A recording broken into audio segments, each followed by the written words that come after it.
Okay. Well, trying to think what I want to do next. I think I should do an example of ragtime that's being written today. A lot of people think it died 100 years ago. Well, there's still some people writing good rags now. And one of my favorites is a friend of mine lives in Sacramento, California, called Tom Brier. And he's written over 200 rags. It's just amazing. The guy's a computer programmer. And I think you'll be impressed with his music. Here's one that he wrote, it's going on 15 or 20 years ago. It's sort of the signature Tom Brier rag, appropriately called Razor Blades.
Thank you. Razor Blades by Tom Brier.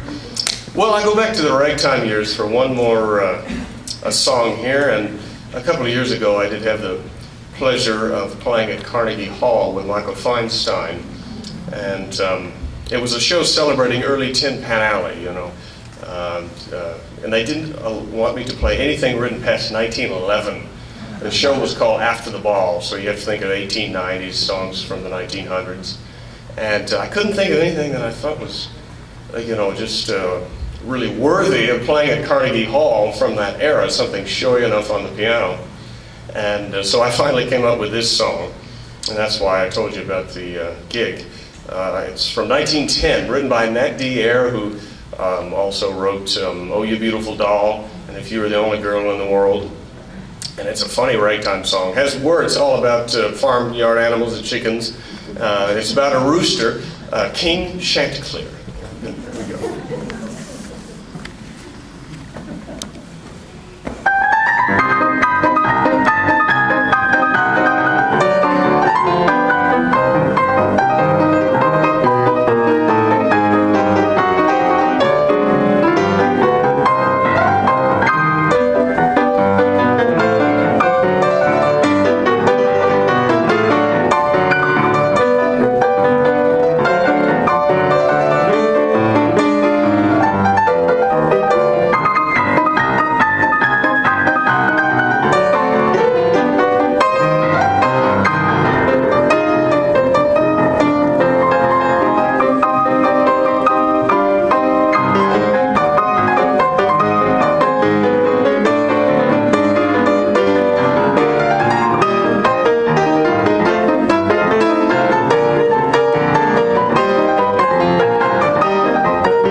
don't know whoever said piano playing isn't a workout, but I got news for them.